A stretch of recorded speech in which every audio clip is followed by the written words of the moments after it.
Hello everyone. सो एक बहुत interesting topic पे आज हम डिस्कशन करेंगे। मेरे पास के काफ़ी सारे वीडियोस पे आप लोगों का एक बहुत कॉमन क्वेरी है कि हमें इक्विटी रिसर्च एनालिस्ट बनना है या इक्विटी रिसर्च में अगर हमें अपना करियर बनाना है तो क्या स्टेप्स हमें फॉलो करने चाहिए, किन चीज़ों पे हमें फोकस करना चाहिए। तो उसी पे डिस्कशन करेंगे। प्लस इसके साथ में अगर मुझे इन्वेस्टिंग में अच्छा करना है तो मेरी रिसर्च स्किल्स और अच्छी होनी चाहिए, तो वो वाला पार्ट भी इस वीडियो में कवर करेंगे। अब ऑफकोर्स जो भी पॉइंटर्स हम इसमें डिस्कस करेंगे वो मेरे पर्सनल एक्सपीरियंस के बेसिस पे होगा एंड सिनारियो हम इसमें लेके चलेंगे कि अगर किसी पर्सन को बिल्कुल जीरो से स्टार्ट करना है, फ्रेश स्टार्ट करना है, फॉर एग्जाम्पल अगर कल को मुझे ही बिल्कुल स्क्रैच से स्टार्ट करना हो तो मैं किन चीज़ों पे फोकस करूंगा, क्या प्रोसेस फॉलो करूंगा, इन सारी चीजों पे आज हम बात करेंगे। तो स्टार्ट करते हैं। सबसे पहला स्टेप के ऊपर बात करते हैं। ये जो फर्स्ट स्टेप है ना, ये बहुत इंपॉर्टेंट है। आप ये मान लो कि लगभग 50% जो काम है एक एनालिस्ट का, एक इन्वेस्टर का, वो इस वाले स्टेप के ऊपर ही हो जाता है अगर इसको हमने सही से कर दिया। और ये कंप्लीटली अपोजिट है जो मार्केट में हम दूसरों से सुनते हैं या जो हमें जनरली एडवाइस किया जाता है मार्केट के अंदर। तो फर्स्ट स्टेप क्या है? Read less. हम मार्केट में क्या सुनते हैं, क्या एडवाइस किया जाता है? रीड वाइडली, रीड डीपली, अलग अलग लोगों का ओपिनियन सुनो, जो सक्सेसफुल बिजनेसेस हैं उनके बारे में पढ़ो, सक्सेसफुल इन्वेस्टर्स हैं उनके बारे में पढ़ो, बिजनेस मैगजीन्स हैं उनको पढ़ो। सो ये बहुत अनफॉर्चुनेट चीज़ है इस इंडस्ट्री की कि जो बहुत एक्सपीरियंस लोग हैं जिनको 15-20 साल का एक्सपीरियंस है इस इंडस्ट्री में और एक अच्छे लेवल पे हैं, वो भी जब किसी यंगस्टर को एडवाइस करते हैं ना तो वो अपने पॉइंट ऑफ व्यू से करते हैं। मतलब जिस सिचुएशन में वो आज हैं, जो चीज़ें वो आज कर रहे हैं, उसके बेसिस पे वो एक यंगस्टर को, एक न्यू एनालिस्ट, न्यू इन्वेस्टर को एडवाइस करते हैं।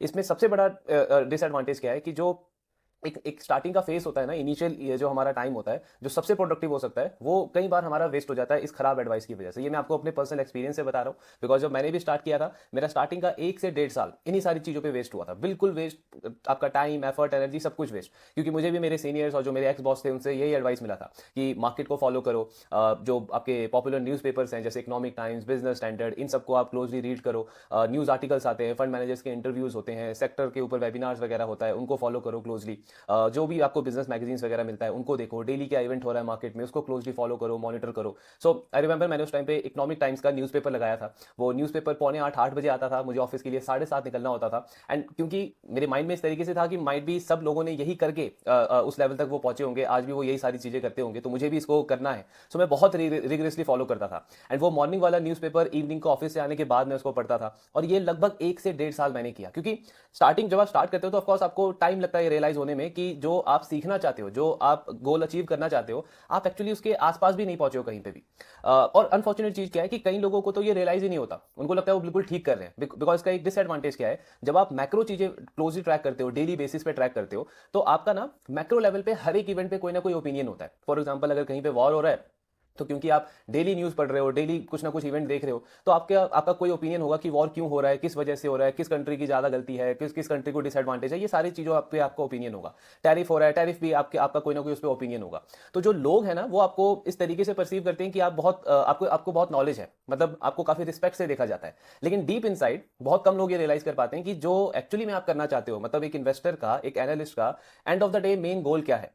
सबसे एक एक जो इन्वेस्टर, एक एनालिस्ट का मेन गोल है कि एंड ऑफ द डे उसको एक बिजनेस को हाँ या ना बोलना है, एक स्टॉक को हाँ या ना बोलना आना चाहिए कि मुझे उसमें पैसा डालना है अपना या अपने इन्वेस्टर का, या पैसा नहीं डालना है। लेकिन वो डिसीजन आप कब ले पाओगे? जब आप बिजनेस पे फोकस करोगे, जब आप ग्राउंड पे चीजें क्या चल रही हैं उसको क्लोजली मॉनिटर करोगे। अगर आप सिर्फ मैक्रो में उलझे हुए हो तो आपको तो डेली वो देखना है ना, तो आपके पास कोई आइडिया ही नहीं होगा कि ये सारे जो ऊपर ऊपर के इवेंट्स हो रहे हैं उनका ग्राउंड पे किस बिजनेस पे कितना पॉजिटिव या नेगेटिव इंपैक्ट पड़ रहा है। तो आप हाँ या ना बोलने में आपको कॉन्फिडेंस ही नहीं होगा वो। इसीलिए आप देखोगे जो ये लोग मैक्रो की बातें करते हैं उसमें से बहुत हार्डली आधा 1% ऐसे लोग हैं जिनमें वो कैपेबिलिटी है, जिनमें वो इनसाइट है कि मैक्रो इवेंट को वो बहुत अच्छे से माइक्रो लेवल पे कनेक्ट कर सकते हैं। मतलब अगर कोई ग्लोबली कोई इवेंट हो रहा है तो उनको अच्छे से ये इनसाइट है कि किस सेक्टर के, किस इंडस्ट्री पे, किस बिजनेस पे कैसा इसका इंपैक्ट पड़ेगा। वरना मोस्टली लोग एक तरीके से आपको बस हवा हवाइया करेंगे कि बाहर क्या चल रहा है, क्यों हो रहा है, उसका ग्लोबल एनालिसिस करना है एक तरीके से, लेकिन उसकी प्रोडक्टिविटी एक एनालिस्ट के लिए, एक इन्वेस्टर के लिए जीरो, जीरो भी नहीं बोलूंगा मैं, माइनस है, क्योंकि आपका वो टाइम वेस्ट हो रहा है स्टार्टिंग वाला। तो सबसे पहला काम हमको यही करना है, 90 से 99% चीजें जो मार्केट में डेली बेसिस पे चलती हैं वो सब बकवास है, उसको जितना हो सके उतना अवॉइड करना है। आप एक एक्सरसाइज भी कर सकते हो, अगर आप एक इन्वेस्टर हो ऑलरेडी 6 महीने 1 साल से इन्वेस्टिंग कर रहे हो मार्केट के अंदर, आप 1 हफ्ते से 2 हफ्ता ना आप ये जो बिजनेस न्यूज चैनल्स होते हैं उनको क्लोजली डेली 1 से 2 घंटा, ज्यादा नहीं, 1 से 2 घंटा डेली उनको देखो। जो न्यूज आ रही है, नए आर्टिकल्स आ रहे हैं, उनको क्लोजली फॉलो करो। 2 वीक के अंदर आप ये रियलाइज करोगे कि आपकी जो साइकी है या आपका जो माइंडसेट है ना, वो इन्वेस्टर से चेंज होकर ट्रेडर की तरफ जा रहा है, एक स्पेकुलेटर की तरफ जा रहा है। आप अपने बिजनेसेस को, अपने स्टॉक्स की परफॉर्मेंस को ना बिल्कुल एक ट्रेडर की तरह देखने लग जाओगे। आपका जो इन्वेस्टर वाला साइकी है वो कंप्लीटली चेंज होने लग जाएगा। इतना ज्यादा, इतना गलत इन्फ्लुएंस होता है इन सारी चीजों का, बिकॉज हमें क्या लगता है कि डेली कुछ हो रहा है मार्केट में तो उसका मतलब डेली बिजनेसेस में चेंजेस हो रहे हैं, ऐसा नहीं होता है। तो पहला काम वही करना है, मैक्रो पे बिल्कुल मतलब बिल्कुल फोकस नहीं रखना है। और एक और चीज इसके साथ में, जो लोग ये मैक्रो की बातें करते हैं और जिनको ग्राउंड रियलिटी नहीं पता है, यानी कि सिर्फ आपको रोज बता तो रहे हैं कि टैरिफ लग रहा है, क्यों लग रहा है, इंडिया चाइना क्लोज क्यों हो रहे हैं, इटली में क्या हो रहा है, जर्मनी में क्या हो रहा है, फ्रांस में क्या हो रहा है, ये सारी बातें वो दिखा रहे हैं, लेकिन उसको वो कनेक्ट नहीं कर पा रहे हैं। मतलब जो भी उनका मीडियम है कम्युनिकेशन का, चाहे वो यूट्यूब पे है, सोशल मीडिया प्लेटफॉर्म पे है, जहां पे भी आप उनको फॉलो करते हो, वो लोग अगर अपने कम्युनिकेशन में ग्लोबल चीजों को माइक्रो के साथ में कनेक्ट नहीं कर पा रहे हैं, तो उनसे भी हमें दूर रहना है। बिकॉज हमें नहीं पता कि कैसे हम भी उनके उस थॉट प्रोसेस में इन्फ्लुएंस हो जाते हैं। क्योंकि मैंने खुद देखा है रिसेंट पास्ट में बहुत सारे अच्छे एनालिस्ट जिन्होंने जब स्टार्ट किया, जिनके पोस्ट अगर आप देखो, उनके वीडियोस अगर आप देखो, स्टार्टिंग में काफी अच्छे थे, बिजनेसेस के ऊपर बात करते थे, बिजनेस सेंस उनका काफी अच्छा था, इंडस्ट्री की इनसाइट्स काफी अच्छी थी। But I don't know, I mean कहां से उनको वो फोमो आया कि हमको भी वो मैक्रो में घुसना है। आज आप देखोगे तो वो मैक्रो एक्सपर्ट बन के बैठे एंड उनको कुछ रियलिटी पता नहीं है कि जो बाहर चीजें हो रही है उनका बिजनेस पे इंपैक्ट पड़ रहा है, नहीं पड़ रहा है, किस पे पड़ रहा है, कुछ नहीं पता। सो वैसे लोगों से भी हमें स्ट्रिक्टली दूर रहना है, वरना हम भी उनकी तरह बनते चले जाएंगे। तो पहला काम तो यही है। और आप आई मीन यकीन मानो 50% जो काम है ना एक एनालिस्ट का, एक इन्वेस्टर का, वो यहीं पे हो जाता है कि कचरे चीजों पे फोकस नहीं करना है। अब आता है दूसरा स्टेप कि क्या करना क्या है हमें। दूसरा स्टेप है कि हमें ना कुछ अच्छी हैबिट्स बिल्ड करनी है, माइंड सेट हमारा कुछ एक सही डायरेक्शन में लेके जाना है। बिकॉज मार्केट में आने से पहले ना हम सबका एक अलग लाइफस्टाइल होता है, हमारा रूटीन अलग होता है, थॉट प्रोसेस अलग होता है, माइंड अलग तरीके से काम करता है। लेकिन मार्केट में अगर कुछ भी थोड़ा बहुत ठीक ठाक सा अचीव हमको करना है इन्वेस्टिंग में, इक्विटी रिसर्च के अंदर, तो हमारे माइंडसेट में ना कुछ बेसिक रिक्वायरमेंट्स है जो हमें चेंज करनी है और कुछ अच्छी हैबिट्स हैं जो हमको अडॉप्ट करनी है। तो इसके लिए ना 2 बुक्स मैं आपको रिकमेंड करूंगा, स्ट्रांगली रिकमेंडेड है ये। पहली बुक है थिंकिंग फास्ट एंड स्लो। अब ये जो दोनों बुक्स है ना, ये पॉपुलर इन्वेस्टिंग बुक्स नहीं है। मतलब ऐसा नहीं कि आपको कोई फॉर्मूला मिल जाएगा, स्टॉक ढूंढने का कोई ट्रिक मिल जाएगा, कोई टिप्स मिल जाएंगे, ऐसा नहीं है। बट ये जो माइंडसेट हमें चाहिए, जो मार्केट में डेली वॉर चलता रहता है, डेली कोई ना कोई इवेंट चलता रहता है, इतने सारे नाम आते हैं स्टॉक्स के, उसमें से कैसे हमें मतलब फोकस रहना है अपने काम के ऊपर, तो उन चीजों में ना आपको ये बहुत ज्यादा हेल्प करेगा, उसके लिए प्रिपेयर करेगा। तो पहली बुक है थिंकिंग फास्ट एंड स्लो। ये बुक बेसिकली आपको बताती है कि हमारा जो ब्रेन है ना वो कैसे डिसीजन लेता है, इमोशंस, इन्फ्लुएंस, हमारे इंट्यूशंस, ये कैसे हमारे डिसीजन को इन्फ्लुएंस करते हैं, हमारे पास्ट के जो हमारे इमोशंस हुए होते हैं, पास्ट के जो हमारी हिस्ट्री हुई होती है, वो कैसे हमारे माइंड को एक तरीके से इन्फ्लुएंस करता है, और किन चीजों में हम फास्ट डिसीजन लेते हैं, किन चीजों में हम स्लो थिंकिंग जो है हमारी, वो हमारी काम में आती है। फॉर एग्जांपल अगर हमें इन्वेस्टिंग का डिसीजन लेना है, अगर हमें कोई लाइफ का बड़ा डिसीजन लेना है, तो हम कैसे उसमें चीजों को एक एक करके एनालाइज करते हैं। कई बार हम एनालिटिकली भी सोचते हैं, और किन चीजों में हम इंपल्सिव डिसीजन लेते हैं, जैसे खाना खाना है, क्या खाना खाना है, इन चीजों में हम ज्यादा एनालाइज नहीं करते हैं। अब ये चीज आपको क्यों हेल्प करती है? बिकॉज मार्केट में आप जब एंटर करोगे तो डेली आप देखोगे कोई ना कोई डेटा आपके पास फेंका जा रहा है, कोई ना कोई एनालिसिस आपके पास फेंका जा रहा है, कोई नया स्टॉक का आप नाम सुन रहे हो। तो उसमें बहुत इंपॉर्टेंट है एक टाइम के बाद कि हम इंपल्सिव ना हो, हमारी दोनों थिंकिंग को कैसे बैलेंस करके हमें डिसीजन लेना है, कैसे मैनेज करना है, वो ये बुक बहुत ज्यादा हेल्प करती है। इसके साथ में दूसरी बुक है डीप वर्क। अब ये जो डीप वर्क वाली बुक है ना, ये आप किसी भी प्रोफेशन में हो, चाहे आप मार्केट में हो, नहीं हो, आप डॉक्टर हो, लॉयर हो, इंजीनियर हो, वेब डेवलपर हो, जो भी आपका बैकग्राउंड है, लेकिन ये बुक तो मतलब पढ़नी ही चाहिए, चाहे आपका कोई भी प्रोफेशन हो। क्योंकि आपको किसी भी फील्ड में अगर सक्सेसफुल होना है, किसी भी फील्ड में अगर आपको मतलब एक वो जो टॉप वाली कैटेगरी होती है वहां पे अगर आपको पहुंचना है, तो आपको जो भी आपका काम है ना, जो भी आपका वर्क नेचर है, उससे एक तरीके से आपको प्यार होना चाहिए। मतलब ये बुक आपको ये बताती है कि वो स्टेज जहां पे आप और आपका काम दोनों एक हो जाते हो, तो वो स्टेज आप कैसे अचीव कर सकते हो। प्रैक्टिकल लाइफ एग्जांपल्स आपको बताए हुए हैं, प्लस उस स्टेज में कैसे जो अदरवाइज हमको बहुत डिफिकल्ट लगते हैं, डिफिकल्ट टास्क लगते हैं, उस स्टेज में आप कैसे वो वैसे टास्क, वैसे चैलेंजिंग टास्क भी बहुत इजीली कर लेते हो। तो ये दोनों बुक्स मस्ट रिकमेंडेड है। सो पहला वाला काम क्या है कि कचरे चीजों से बाहर निकलना है, उन पे बिल्कुल फोकस नहीं करना है। और दूसरा काम क्या है, अच्छी चीजें जो बेसिक हमें माइंडसेट चाहिए मार्केट के लिए, और इसके साथ में आपका ऑफ कोर्स रीडिंग हैबिट भी आपका डेवलप होता है, तो उसके लिए भी ये जरूरी है। इसके अलावा और भी अगर आपको ऐसी बुक्स मिलते हैं तो बिल्कुल पढ़नी चाहिए, लेकिन ये दो तो मतलब मस्ट रिकमेंडेड है। फिर इसके साथ में हमें तीसरा काम करना है मार्केट के ऊपर, मतलब अपनी मार्केट स्किल्स को इंप्रूव करना है। अब उसके लिए हमें कुछ बाहर जाने की या किसी थर्ड पर्सन को सुनने की जरूरत नहीं है, या कोई कोर्स वगैरह परचेज करने की जरूरत नहीं है।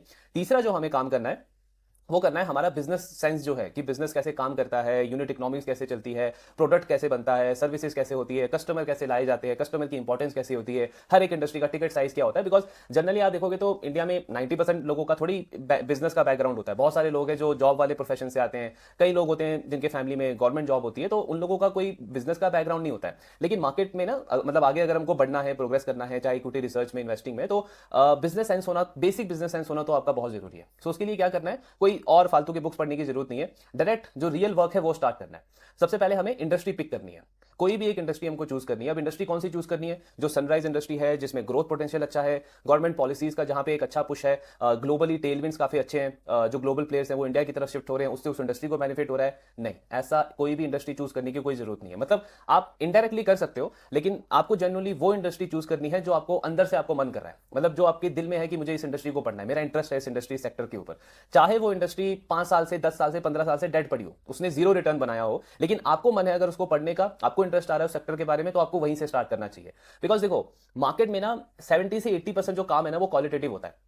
वहां पे ये डेटा नंबर्स ये सब काम नहीं करते हैं।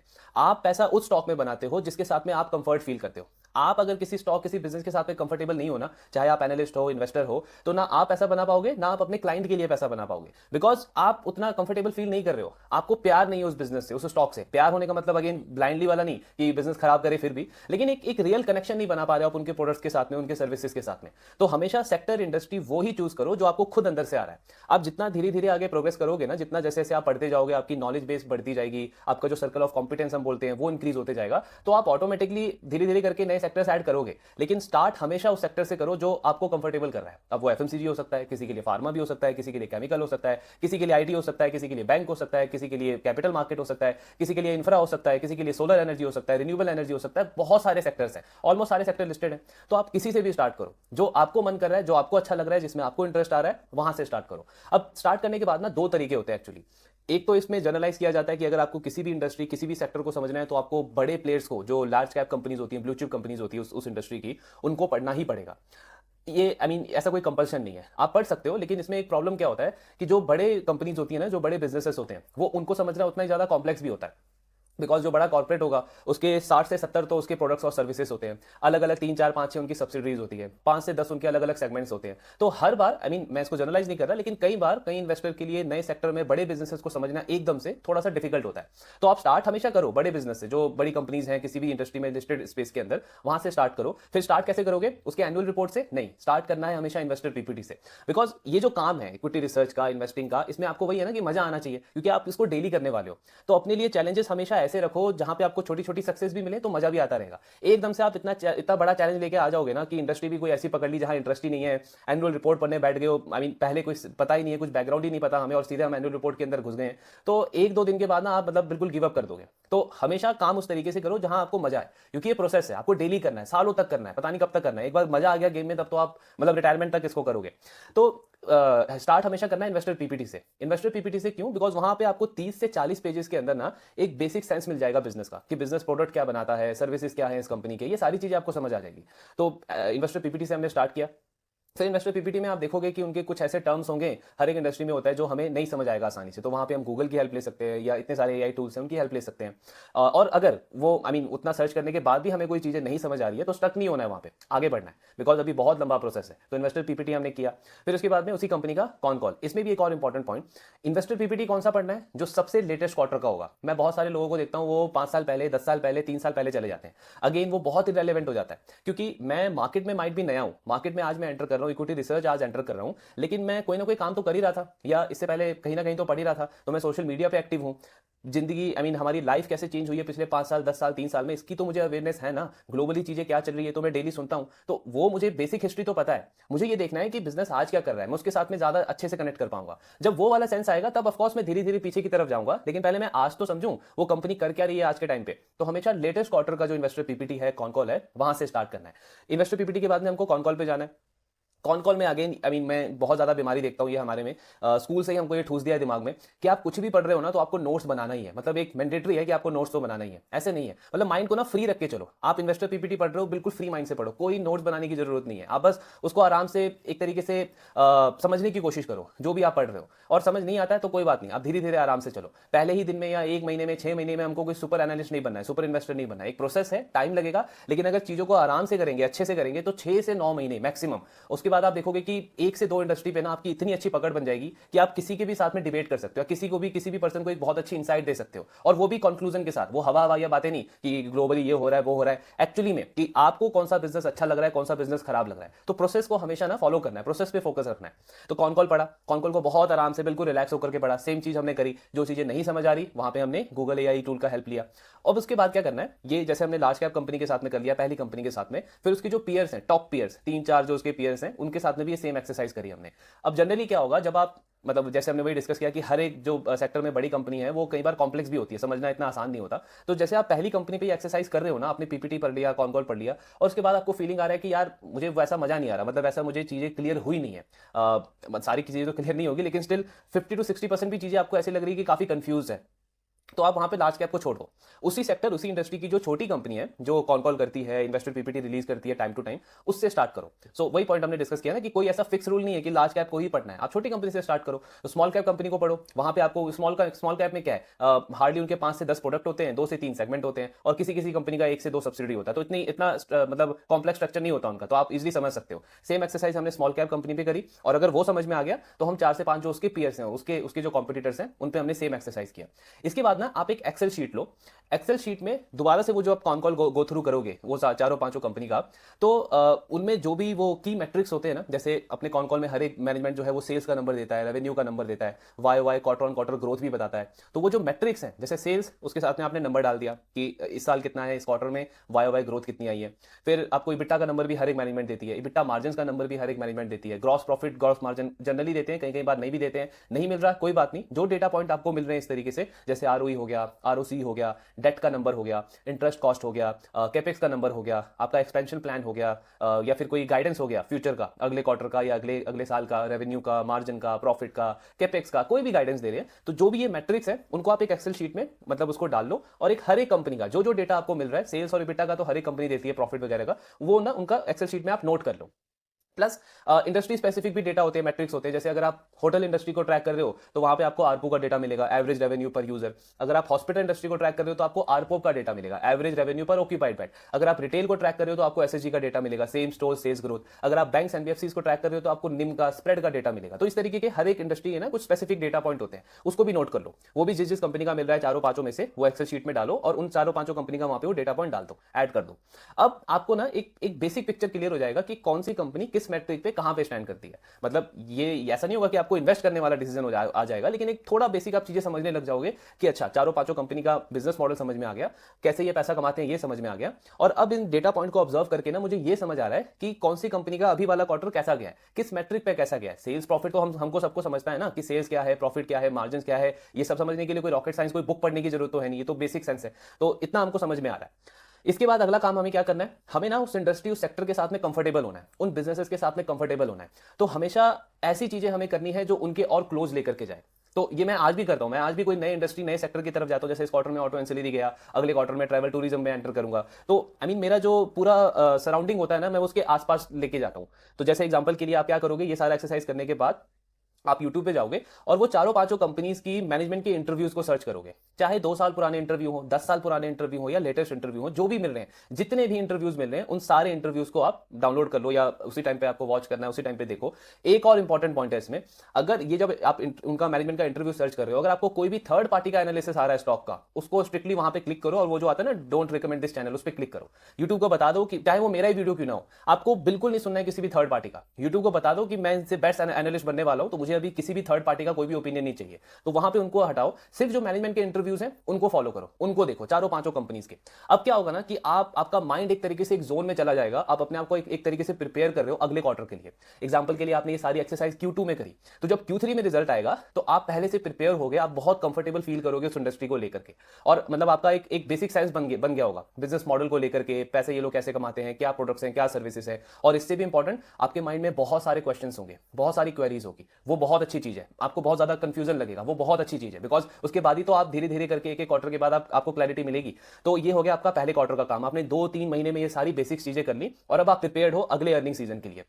फिर जब अगले क्वार्टर का रिजल्ट सीजन स्टार्ट होता है उससे पहले आपको ऑफकोर्स एक और काम करना है, स्क्रीनर के ऊपर ना ये सेक्टर की जितनी भी कंपनीज हैं लिस्टेड स्पेस में उसको आपको अपने एक वॉच लिस्ट में ऐड कर लेना है। आई मीन 50 के आसपास आप फ्री वाला जो इनका वर्जन है स्क्रीनर का उसमें आप कंपनीज ऐड कर सकते हो। तो 50 कंपनीज आपने उसमें ऐड कर ली, या इनकी जिस सेक्टर की 15 है 20 है जितनी भी है उतनी आपने ऐड कर ली। इससे क्या होता है कि आपको स्क्रीनर ना डेली आपके जीमेल के ऊपर मेल के ऊपर आपको नोटिफिकेशन भेजता है आपके वॉच लिस्ट कंपनीज का कोई भी नया अपडेट आता है तो। प्लस क्योंकि आप अब इतना डेली घुस गए उसके अंदर, आपके माइंड में वो चीजें चल रही हैं, तो कभी कभी आई मीन दिन में एक बार 2 बार 3 बार आप भी स्क्रीनर का वो जो ऐप है या जो वेब पेज है उसको आप ओपन करोगे, उसको आप देखोगे। मतलब होता है ना माइंड में कि यार देखता हूं इस कंपनी का 2020 में पीएनएल कैसे दिखता था, बैलेंस शीट कैसे दिखता था, कैश फ्लो कैसा दिखता था। अभी हमें कोई बहुत ज्यादा डीप नॉलेज नहीं है इन सारी चीजों की, लेकिन जस्ट हम ऑब्जर्व कर रहे हैं, हमें सेल्स तो पता है, हमें डेट क्या होता है वो भी पता है, कैश फ्लो फ्रॉम ऑपरेशन क्या होता है वो भी पता है, फ्री कैश फ्लो क्या होता है वो भी पता है। जो नहीं समझ आ रहा वो गूगल कर लेंगे, तो बहुत सिंपल सा काम है। तो बीच बीच में उसको हम देखेंगे, और कोई बिजनेस का कोई कंपनी का नया अपडेट आया होगा वो भी हमें वहां पे दिख जाएगा। और अगेन उसमें अपडेट में अगर कुछ चीजें हमें नहीं समझ आ रही है तो वो हम गूगल की हेल्प लेंगे, एआई टूल की हेल्प लेंगे। मोस्टली तो 90% जो अपडेट्स आते हैं बिजनेसेस के वो नॉन बिजनेस होते हैं, मतलब एक्सचेंज का कोई रेगुलेशन होगा, सेबी का कोई रेगुलेशन होगा, उसके बारे में वो अपडेट देते रहते हैं। बीच बीच में हो सकता है आपके वॉचलिस्ट कंपनीज के कोई बिजनेस स्पेसिफिक अपडेट आए, जैसे सेल्स का नंबर उन्होंने बता दिया, कोई मर्जर एक्विजिशन कर रहे हैं उसका नंबर उन्होंने बता दिया, प्रोमोटर ने स्टेक सेल किया है शायद, या कोई नया इन्वेस्टर आ रहा है उसके बारे में बता दिया, या कोई नई इंडस्ट्री कोई नया प्रोडक्ट वो लॉन्च करने को देख रहे हैं उसके बारे में बता दिया। तो ये सारी चीजें चलती रहती है, आप उसको क्लोजली फॉलो करोगे। अब जब नेक्स्ट रनिंग सीजन स्टार्ट होगा आपके पास में पूरा शेड्यूल है कि कब किस कंपनी का रिजल्ट है, आप पूरी तरीके से प्रिपेयर हो कि मैं रिजल्ट मतलब उसका देखूंगा, कौन कॉल लाइव अटेंड करना है, कौन कॉल वो ट्रांसक्रिप्ट नहीं पढ़ना बाद में या 2-3 दिन बाद वो जो यूट्यूब पे आता है उसको नहीं सुनना है, लाइव सबसे पहले लाइव अटेंड करना है। क्योंकि 15-20 कंपनीज है, इतना तो हम कर ही सकते हैं ना स्टार्टिंग में। तो अगला काम हमें क्या करना है, जिस दिन रिजल्ट है अपना टाइम निकाल करके, जब कंपनी का रिजल्ट आ रहा है, वो जो ब्लैक एंड व्हाइट में जो डॉक्यूमेंट रिलीज करते हैं, पीएनएल का डॉक्यूमेंट हो गया, बैलेंस शीट का डॉक्यूमेंट हो गया। बैलेंस शीट और कैश फ्लो तो आपको तभी आता है जनरली जब Q2 Q4 का रिजल्ट हो, वरना Q1 Q3 में हमें सिर्फ वो पीएनएल देखने को मिलता है। तो जो भी रिजल्ट है, जो भी सीजन है, उसके अकॉर्डिंग आप वो सारे स्टेटमेंट्स देखोगे और उसमें बस ऑब्जर्व करना है कौन सा नंबर बढ़ रहा है, कौन सा नंबर फ्लैट है, कौन सा नंबर बिल्कुल ग्रो नहीं कर रहा, किसमें नेगेटिव ग्रोथ देखने को मिल रही है। और वो अपनी ऑब्जर्वेशंस ना अगेन एक एक्सेल शीट के ऊपर आप नोट कर लोगे। अब आपका माइंड प्रिपेयर है कि आपको क्या चीजें पूछनी है। हो सकता है आपको बिजनेस के रिलेटेड कुछ क्वेरीज हो, प्रोडक्ट्स के रिलेटेड कुछ क्वेरीज हो, इंडस्ट्री स्पेसिफिक कुछ क्वेरीज हो, या उनके रिजल्ट को लेकर के कुछ क्वेरीज हो। जो भी आपके माइंड में क्वेश्चन है उसको आप नोट डाउन करो, कॉन कॉल में एंटर करो, और कोशिश करो कि आप कॉन कॉल में मैनेजमेंट से इंटरैक्ट करो, मतलब जो आपके माइंड में डाउट्स है उनको आप क्लियर करो। अगर हो पाता है तो ठीक है, नहीं हो पाता है तो भी कोई प्रॉब्लम नहीं है, मतलब इसके लिए ना इतना पैनिक करने की जरूरत नहीं है, धीरे धीरे हम सब सीख जाते हैं। तो अगर आप कर पा रहे हो, मैनेजमेंट से पूछ पा रहे हो तो बहुत अच्छा, नहीं पूछ पा रहे हो तो भी पूरा कॉन कॉल अटेंड करो। अगेन एक और इंपॉर्टेंट पॉइंट, वो कॉन कॉल सुनते हुए ना नोट्स मत बनाना, वो बहुत बेकार चीज है। फिर से मतलब हमारा माइंड दोनों जगह चला जाता है। आराम से टेंशन फ्री होकर हमको वो कॉन कॉल सुनना है। कॉन कॉल लाइव अटेंड करने का मेन मतलब क्या होता है, आप वो जो इन्वायरमेंट है ना उसका हिस्सा बन जाते हो, वो जो वहां पे वाइब चल रही है उसको फील कर सकते हो। मैंने वो बोला ना कि इन्वेस्टिंग और ये जो रिसर्च का काम है ये 70-80% फील वाला काम है। आप कितना कंफर्टेबल हो, कैसा फील कर रहे हो बिजनेस को लेकर के, स्टॉक्स को लेकर के, 70-80% वही है। बाकी 20-30% डेटा तो हमें कहीं से भी मिल सकता है ना, लेकिन मैं कैसा फील कर रहा हूं वो मेनली मेरे डिसीजन को इन्फ्लुएंस करता है। तो उस वाले पार्ट पे फोकस करना है। मैनेजमेंट कैसे आंसर कर रहा है, एनालिस्ट जो है वो क्या पूछ रहा है, क्यों पूछ रहा होगा वो ये क्वेश्चन, मैनेजमेंट उसको किस तरीके से ट्रीट कर रहा है, डिफिकल्ट क्वेश्चन आ रहे हैं तो कैसे कैसे वो फेस कर रहा है उसको जो मैनेजमेंट है। तो ये सारी चीजों पर फोकस करना है। और जरूरी नहीं है कि आप हर एक चीज का कुछ जजमेंट पास करो कि मैनेजमेंट यहाँ पे थोड़ा सा ज्यादा गुस्सा हो रहा है या थोड़ा सा ज्यादा पोलाइट हो रहा है, ये सारी चीजें नहीं करनी, बट जस्ट उसको जाने दो, फ्लो के साथ जाओ। कॉन कॉल हमने सुना, अब हमें ना एक बेसिक अंडरस्टैंडिंग आ जाएगा जब हम 4-5-10 कंपनी का करेंगे उस सेक्टर का कॉन कॉल अटेंड, कि कौन सा मैनेजमेंट कॉन्फिडेंट है, कौन सा मैनेजमेंट जो है वीक है। और सेम वही एक्सरसाइज हमें करनी है दोबारा से एक्सेल शीट पे, वो सारे नंबर्स डालने हैं और आगे का गाइडेंस देखना है। प्लस मैंने पास्ट में जो उनका एनालिसिस किया था उससे मैच करना है, जो गाइडेंस था उसके अकॉर्डिंग किसका कैसा आया, क्या परफॉर्मेंस है। तो बेसिक काम तो हो गया मेरा। अब मुझे क्या है, बिजनेस मॉडल की अंडरस्टैंडिंग हो गई और बिजनेस किस परफॉर्मेंस से, क्या परफॉर्मेंस से वो अभी गुजर रहा है उसकी भी अंडरस्टैंडिंग होगी। कौन सा बिजनेस आगे कितना कॉन्फिडेंट है अपनी परफॉर्मेंस को लेकर के, उसकी भी बेसिक अंडरस्टैंडिंग होगी। अब ये सेम एक्सरसाइज मुझे 1 से 2 क्वार्टर रिपीट करना है। पहला क्वार्टर मैंने बेस बनाया, दूसरे क्वार्टर में मैंने एक्शन लिया, तीसरे क्वार्टर में जब मैं उसमें वो करूंगा ना तब मेरे पास और बेटर इंसाइट्स होगी। मतलब 6 से 9 महीना मैक्सिमम अगर मैं ये एक्सरसाइज करता हूं तो उस इंडस्ट्री का एक तरीके से एक्सपर्ट बनने के आसपास के लेवल पे होऊंगा मैं। मतलब मैं इन्वेस्टमेंट डिसीजन बहुत आराम से ले सकता हूं उसके बाद। अब मैं आपको ये नहीं बता रहा यहां पे कि आपको कौन सा इन्वेस्टिंग फ्रेमवर्क फॉलो करना चाहिए, ग्रोथ इन्वेस्टिंग फॉलो करो या वैल्यू इन्वेस्टिंग फॉलो करो, बिकॉज वो आपका काम है। वो हर एक इन्वेस्टर का, हर एक रिसर्च का ना, हर एक रिसर्च एनालिस्ट का एक अपना कंफर्ट होता है और वो विद टाइम आप सीखते हो। मैं आपको नहीं बोल सकता कि ग्रोथ इन्वेस्टिंग बकवास है या वैल्यू इन्वेस्टिंग बकवास है, बिकॉज जो ये बोलता है इसका मतलब उसको कुछ पता नहीं है। मार्केट में हर तरीके की इन्वेस्टिंग वर्क करती है, कई लोग मोमेंटम इन्वेस्टिंग करते हैं वो भी वर्क करती है, बट आपको देखना है कि आप किस चीज के साथ पे कंफर्टेबल हो। लेकिन मुझे प्रोसेस पे फोकस करना है। तो प्रोसेस यही है कि मुझे बाहर के कचरों पे फोकस नहीं करना, जो बिजनेसेस हैं, जो इंडस्ट्री है उन पे फोकस करना है और बिल्कुल शार्प फोकस। ये नहीं कि आज इस इंडस्ट्री पे हूं और इसको समझा नहीं तभी दूसरे पे कूद गया, ऐसा नहीं। पहला 6 महीना 9 महीना एक ही इंडस्ट्री पे देना है। फिर क्या होगा, जब आप दूसरी इंडस्ट्री पे जाओगे, मतलब 6-9 महीने के बाद आपको ये समझ आ गया, आपको ये सेम एक्सरसाइज करनी है किसी दूसरे सेक्टर पे, अगेन जिसमें आपका मन कर रहा है, जिसमें आपका इंटरेस्ट है। मार्केट क्या बोल रहा है उससे कोई लेना देना नहीं है, आपको जिसमें इंटरेस्ट है उस पर एंटर करना है। तो आप देखोगे पहले वाले में आपको 9 महीना लगा, दूसरे वाले में ये काम करने में ना आप मैक्सिमम 2 क्वार्टर में कर लोगे, यानी 1 साल में आप 2 इंडस्ट्री तक पहुंचोगे। लेकिन जो आपका दूसरा ईयर होगा मार्केट में, चाहे as an investor, as an analyst, आप दूसरे साल में बहुत आराम से 5 से 10 इंडस्ट्रीज को समझ रहे होगे, ट्रैक कर रहे होगे, आपका अपना खुद का ओपिनियन होगा, मार्केट क्या बोल रहा है वो नहीं, आपका खुद का ओपिनियन होगा, खुद के व्यूज होंगे। तो वो एक अलग ही आपको कॉन्फिडेंस देता है, आपकी एक वैल्यू होगी मार्केट में। मतलब लोग आपको देखेंगे कि हाँ, अगर बिजनेस के बारे में बात करनी है तो इस पर्सन से बात करनी है, अगर स्टॉक्स के बारे में बात करनी है, इन्वेस्टिंग के बारे में बात करनी है, कोई सेंसलेस बात नहीं करनी कि स्टॉक क्यों भाग रहा है क्यों नहीं भाग रहा, तो वो इस पर्सन से बात करनी है। मैक्रो का ज्ञान नहीं देता ये, लेकिन जो काम की बात होती है, जो प्रोडक्टिव चीज होती है, उसके ऊपर बात करता है ये। तो वो उस रोल में आप आ जाओगे। लेकिन हाँ, स्टार्टिंग का टाइम थोड़ा सा पेशेंस वाला है, डिस्ट्रैक्ट नहीं होना है। लेकिन उसके बाद 1 साल के बाद तो आप मतलब एक अलग ही मोड में होगे, एक अलग ही जोन में होगे, वो डेली आप उसको रिपीट करते जाओगे। फिर ऑफकोर्स इन बिटवीन, जैसे होता है ना किसी भी फील्ड में, जब हम एंटर करते हैं तो हमें लगता है कि यार मुझे ये सब तो आ गया, लेकिन मुझे और 1-2 वीक पॉइंट है मेरा जो मुझे इंप्रूव करना है। हो सकता है आपको रियलाइज हो कि यार मेरा जो बिहेवियरल एस्पेक्ट है इन्वेस्टिंग को लेकर के, मैं थोड़ा सा इंपेशेंट जल्दी हो जाता हूं स्टॉक की मूवमेंट को देख करके, तो उसको मुझे इंप्रूव करना है। फिर आप जाओ सर्च करो कौन सी अच्छी बुक्स हैं बिहेवियर इन्वेस्टिंग के ऊपर, कौन से अच्छे लोग हैं जो बिहेवियर के इन्वेस्टिंग के ऊपर बात करते हैं सोशल मीडिया के ऊपर, उनके 1-2 पोस्ट देखो, उनमें से जो 1-2 अच्छे लोग हैं उनको फॉलो करो, उनके पॉडकास्ट सुनो, कोई बुक्स अवेलेबल है उनको पढ़ो। तो अब मैं क्या कर रहा हूं, अब मैं जा रहा हूं उस दुनिया में, वो नॉइज वाली दुनिया में, लेकिन अब मैं एक स्पेसिफिक गोल के साथ जा रहा हूं। मुझे पता है कि मुझे क्या चुनना है, मुझे क्या ढूंढना है। मैं ऐसे मतलब घूम नहीं रहा हूं कि कोई भी मुझे कुछ बोल रहा है और मैं इधर उधर भटक रहा हूं। तो मैं अपनी नीड के बेसिस पे जा रहा हूं ढूंढने, और वो स्पेसिफिक नीड ढूंढ के मैं वापस आ रहा हूं। हो सकता है किसी बिजनेस का मुझे और चीजें जाननी है, अब मैं स्टॉक एनालिसिस वीडियो देखूंगा किसी थर्ड पर्सन का भी, क्योंकि मुझे पता है कि मेरे को क्या जानना है। लेकिन जब तक मेरा बेस नहीं बन रहा ना, मैं नया हूं मार्केट में, मुझे चीजें समझ ही नहीं आ रही, तब तक मुझे ऐसे भटकना नहीं है। मुझे बिजनेस सेंस बनाना है, इंडस्ट्री पे पकड़ बनानी है, अपनी हैबिट्स बिल्ड करनी है, उसके बाद में जाकर इंटरेक्ट करूंगा, ताकि मुझे कोई थर्ड पर्सन ना इन्फ्लुएंस ना कर पाए अपने डिसीजन के अकॉर्डिंग, अपने एनालिसिस के अकॉर्डिंग। मुझे पता हो क्या सही है क्या गलत है। वो सेंस जब आ गया तब तो सारी चीजें ऑटो मोड पे होती है ना। वो तो हम मतलब पढ़ाई से लेकर के हम कोई भी जॉब करें सब में करते हैं। हर एक जॉब में हमें पता है कि आज मुझे ये काम नहीं आता, मुझे ये सीखना है, तो जिसको आता है उससे हम सीखते हैं। तो वहां हम बेवकूफ थोड़ी बनते हैं। तो डिसीजन इस तरीके से लेना है, प्रोसेस पूरा ये फॉलो करना है। और एक पॉइंट वापस से वही कि जब आप ये सब करने के बाद दोबारा उस दुनिया में जाओगे ना, तो उन लोगों से इन्फ्लुएंस नहीं होना जो ये मैक्रो वगैरह फॉलो करते हैं। बिकॉज ये बहुत अनफॉर्चुनेट लगता है कि अच्छे एनालिस्ट स्टार्ट सही करते हैं, सही डायरेक्शन में होते हैं, बट बाद में मैक्रो एक्सपर्ट बन के रह जाते हैं। उन लोगों से बहुत बहुत कोसों दूर रहना है। आपको इंस्टेंट ग्रेटिफिकेशन मिलेगा कि लोग आपको देखने आ रहे हैं, इसको तो हर एक इवेंट का कुछ ना कुछ नॉलेज है, कोई ना कोई ओपिनियन है इसके बारे में। लेकिन डीप इनसाइड अपने आप से ऑनेस्ट रहना है कि मुझे बिजनेस का सेंस नहीं पता, मुझे नहीं पता कि टैरिफ बढ़ेगा या कम होगा तो उससे किस सेक्टर पे, किस इंडस्ट्री पे क्या इंपैक्ट पड़ेगा, किस बिजनेस पे क्या इंपैक्ट पड़ेगा। आपको आपका मेन काम, अगर आप इन्वेस्टर हो, एनालिस्ट हो, तो दूसरा वाला है कि इंडस्ट्री बिजनेस पे क्या इंपैक्ट हो रहा है वो पता करना। वो कैसे पता करेगा चलेगा, जब आप सिर्फ बिजनेस पे फोकस करोगे, सिर्फ मैनेजमेंट के टोन पे फोकस करोगे। आरबीआई ने रेट कट कर दिया तो अब तो बैंक बर्बाद हो जाएंगे या बैंक आबाद हो जाएंगे, ये सारी बकवास की बात है। आरबीआई रेट कट कर रहा है या बढ़ा रहा है, तो आपके माइंड में ना एक कैलकुलेशन होना चाहिए कि यार मैंने इतने सारे बैंक्स को ट्रैक किया, एनबीएफसीज को ट्रैक किया, उनमें से किसकी मैनेजमेंट ने बोला कि उसको इंटरेस्ट रेट कट होने के बाद फायदा होगा, किसका फ्लोटिंग रेट पे ज्यादा है, किसका फिक्स रेट पे ज्यादा है, किसका लाइबिलिटी साइड पे प्रॉब्लम है, किसका एसेट साइड पे प्रॉब्लम है, यील्ड किसका कंप्रेस हो सकता है, निम कौन और बढ़ा सकता है, कौन प्रोडक्ट मिक्स चेंज कर रहा है। ये सारी चीजों पे फोकस होना चाहिए। मैक्रो कुछ भी हो रहा है, कुछ भी आके ज्ञान दे रहे हैं, ट्रंप ने क्या किया, उसने क्या किया, उसकी हिस्ट्री क्या है, आई मीन कहां पे डिफेंस सिस्टम स्ट्रांग है, ये सब क्या करेंगे हम, ये कोई काम की बात नहीं है। तो फोकस जब ये सारी चीजें कर लें तब भी यही रखना है, इन्हीं चीजों पे रखना है। और जैसे बिजनेसेस करते हैं ना नीड बेस्ड एक्सपेंशन, तो आपको जब फील हो कि मुझे, चलो एक तो हमने बिहेवियर इन्वेस्टिंग का एग्जांपल लिया, कल को चल के आपको फिर से फील होता है कि यार मुझे ना थोड़ा अपना ये बैलेंस शीट को लेकर के नॉलेज और स्ट्रॉन्ग करनी है, तो आप उसके रिलेटेड बुक्स पढ़ो, उसके रिलेटेड जो लोग हैं उनको रीच आउट करो, उनसे समझो, जो जेन्युइनली जो इस तरीके की बात करते हैं। जो लोग मैक्रो की बात कर रहे हैं ना सिर्फ, उनसे बहुत दूर रहना है। लेकिन जो बिजनेसेस की बात कर रहे हैं, ये सारी चीजों पर बात कर रहे हैं जो आप सीखना चाहते हो, उनसे हम कनेक्ट हो सकते हैं। बट वो भी तब जब हमारा एक खुद का बेस बन जाए, हमारा खुद का एक ओपिनियन हो, क्योंकि तब हमें पता होगा ना कि जो बंदा बोल रहा है वो सही है या नहीं है। तो यही है। बाकी तो मतलब प्रोसेस जैसे जैसे आप आगे फॉलो करते रहोगे, आपको नई नई लर्निंग्स मिलेगी। एंड वही है, अपना एक्सपीरियंस दूसरों से भी शेयर करो, उन लोगों को भी एक तरीके से एनकरेज करो कि वो भी सीखे मार्केट में, वो भी सही डायरेक्शन में फॉलो करें। सो अभी तक का जो मेरा एक्सपीरियंस था, जो मैंने सीखा, जो मेरी ऑब्जर्वेशन थी, वो आपके साथ में मैंने शेयर करी। ऑफकोर्स आगे चल के अगर और कुछ नई चीजें सीखने को मिलेंगी आपके साथ शेयर करता रहूंगा, बट बेस यही है, प्रोसेस यही हमको फॉलो करना है। सो ये था आज का ज्ञान। बाकी आपके जो डाउट्स हैं शेयर करते रहिए। Thank you very much.